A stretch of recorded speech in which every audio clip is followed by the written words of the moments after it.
Michael McMahon. Thank you. To ask the First Minister whether the Scottish Government plans to give local authorities a one-year budget only. First Minister.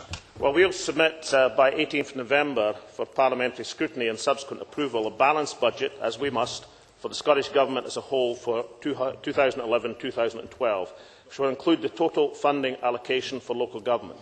This will be accompanied by an explanation of our priorities for future years. It is clear that in future years the Treasury's block grant to Scotland will come nowhere close to providing the spending power needed to provide vital public services as previously has been done. We must, as far as possible, protect users of services from these cuts in spending. Consequently, we are committed to reform across the Scottish public sector. As the Chamber will know, I recently announced the establishment of a Commission on the future delivery of public services to be chaired by Campbell Christie, which will provide advice on the options and approaches. We expect the Commission to report by next summer. If this present administration is returned in May 2011, it will be our intention in September 2011, in light of the report from that Commission, to provide for parliamentary scrutiny detailed spending plans for the years 2012-13 to 2014-15. Michael McMahon. Could I thank the First Minister for confirming that that will be the case? And can I also ask the First Minister if he is aware that in today's Herald newspaper, COSLA President Councillor Waters has written in to express his frustration that the First Minister continues to tout the fallacy that he can deliver a council tax freeze, because the fact is he simply can't, and it is outrageous that he continues to mislead the public. He also says the First Minister was being disrespectful to councillors and ultimately ineffectual.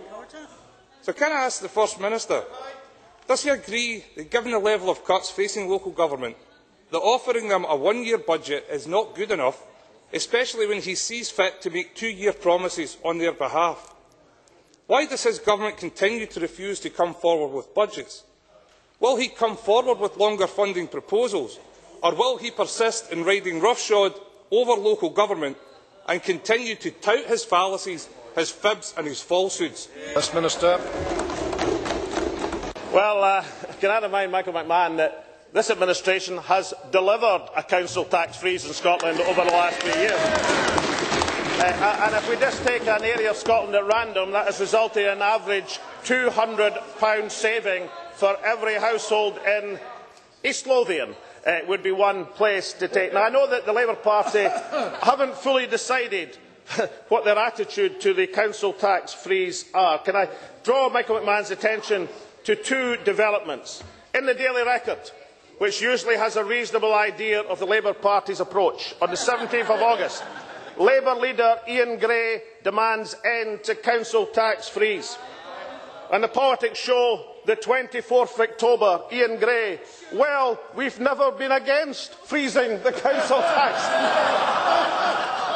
So before Michael McMahon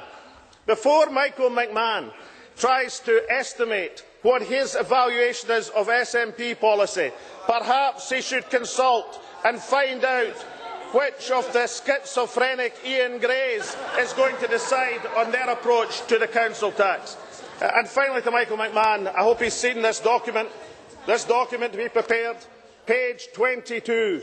Scottish Labour believes that the fairest approach is to have a basket of taxes. So it's not just big increases in the council tax, it's a basket of taxes. We look forward to his explanation to the people of Scotland of the range of that basket case of Labour.